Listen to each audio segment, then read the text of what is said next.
I've always loved San Francisco. There's something about this city that feels like it's constantly alive, bustling with possibilities and hidden stories. I'm Maya, a 30-year-old graphic designer, and my life here has been a blend of work, quiet moments, and unexpected turns. I live alone in a chic, modern apartment that I'm proud to call my own. It's not huge, but it's perfect for me. The best part is its location, just a short walk from the design firm where I spend most of my days. My job is my passion. I dive into my work with an intensity that often surprises me. Each project feels like a new adventure, a chance to create something unique and meaningful. On weekends, when I need to escape the buzz of the city, I head to a small park nearby. It's my sanctuary. The park isn't anything extraordinary, just a patch of green amid the concrete, but it's where I find peace. The tall trees and chirping birds offer a kind of quiet that's hard to find elsewhere in the city. It's here that I find solace and inspiration, a place where I can think and recharge. One crisp autumn afternoon, while I was enjoying the usual tranquility of the park, everything changed. I was lost in thought, sketching ideas for a new project, when a sudden commotion jolted me out of my reverie. I looked up to see a man sprawled on the grass, looking a bit disoriented. "Are you all right?" I asked, rushing over to him. The man, who looked to be in his mid-30s, blinked up at me. "Yeah, I'm fine. Just tripped over my own feet," he said with a sheepish grin. His name was Jake, and as it turned out, he worked in real estate. Jake had a charisma about him that was hard to ignore. His outgoing personality contrasted sharply with my more reserved nature. Over the next few weeks, we kept running into each other in the park. What started as casual conversations soon blossomed into something more. We went from chatting about the weather to sharing stories over coffee.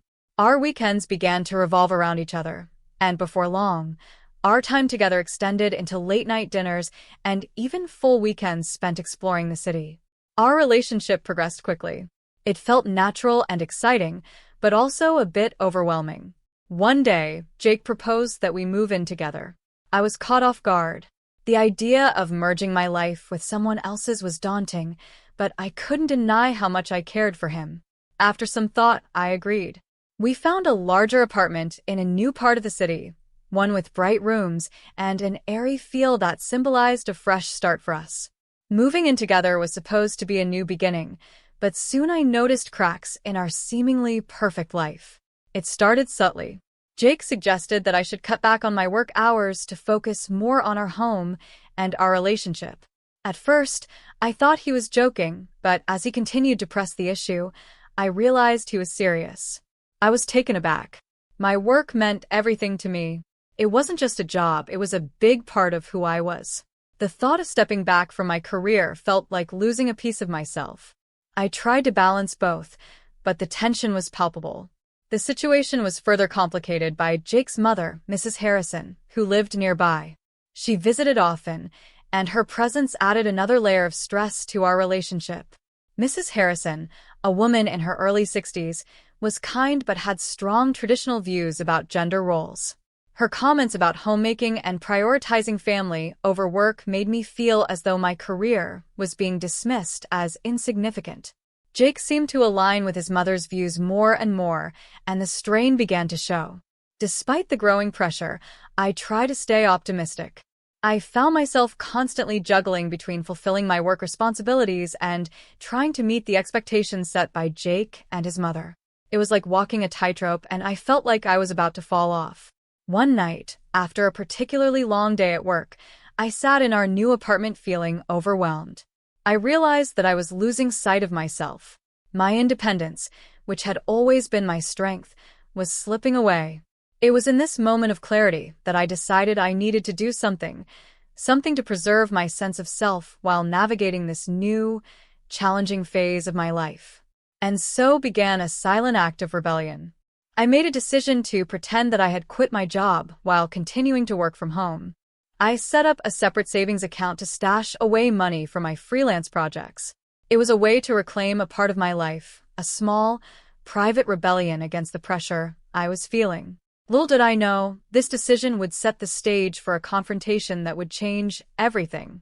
I thought moving in with Jake would be a new adventure, a chance to build something meaningful together. But as the weeks turned into months, the excitement of our new apartment began to wear off, revealing underlying issues we hadn't fully addressed. Jake's suggestions about my career continued. He would casually bring up the idea of me reducing my work hours, always framing it as a way to enhance our relationship. "It would be nice if you could be around more," he'd say, his voice filled with genuine concern. "We could use more time together. Maybe even work on making our place feel more like home." At first, I tried to brush it off. I thought maybe it was just a phase.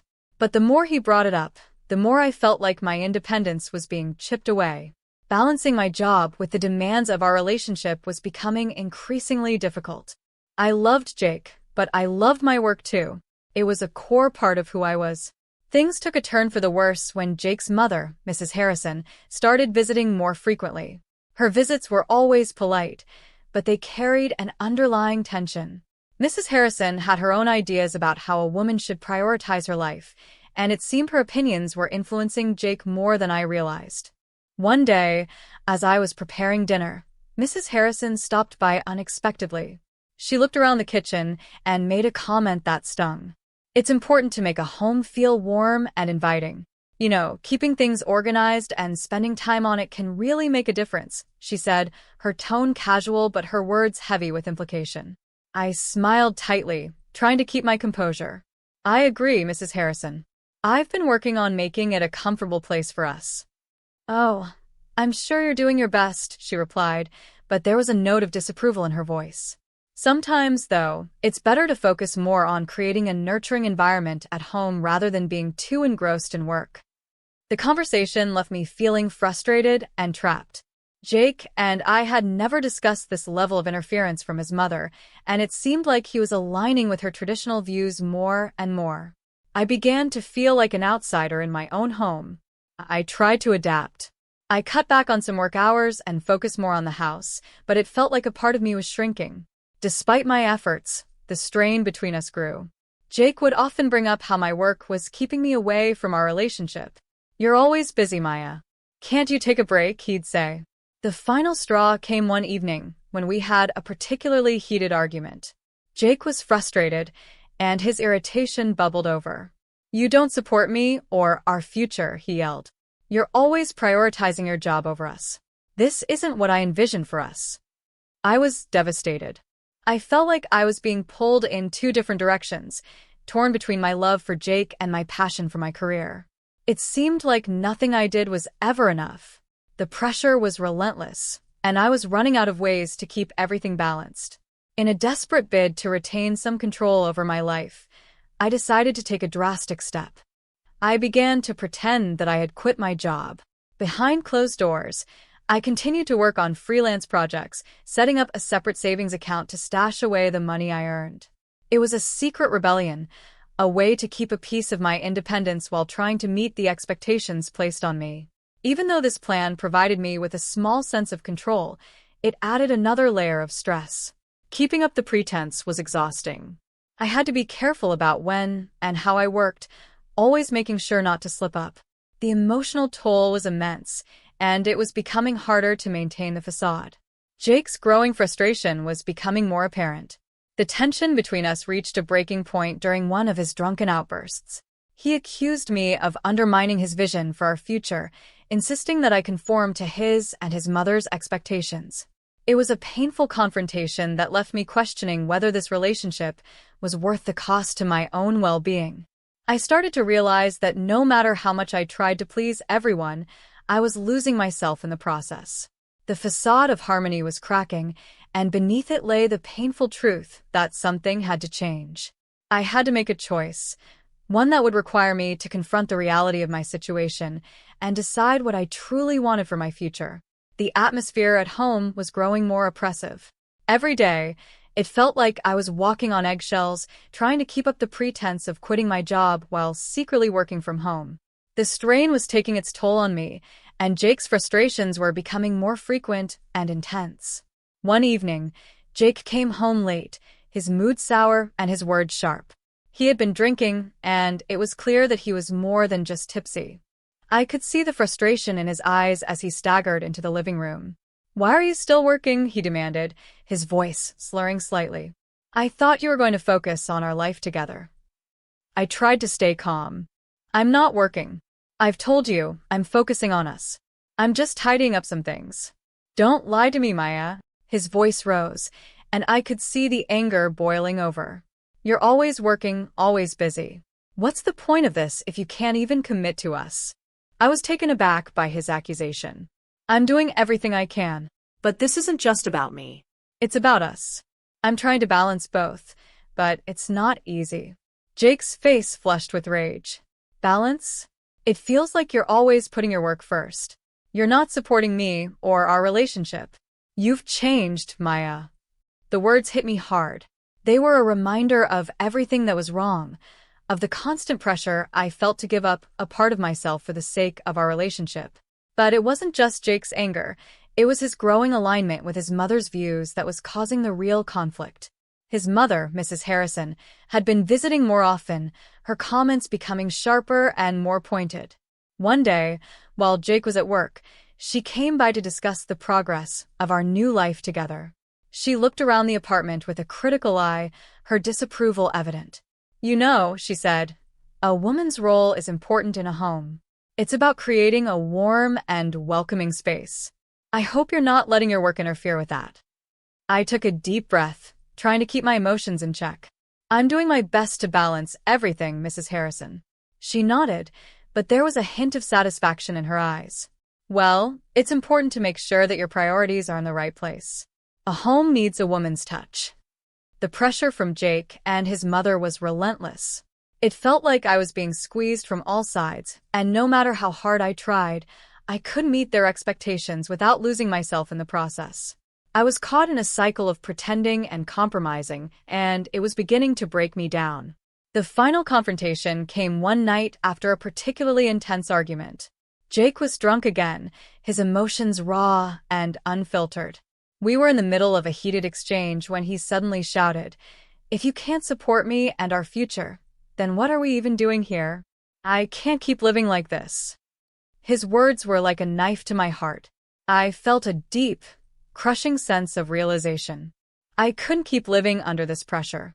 The constant struggle to maintain a facade, the relentless push to conform to someone else's expectations, it was all too much. In the heat of the moment, I made a decision that would change everything. Maybe you're right, I said, my voice trembling. Maybe this isn't working. I can't keep living like this.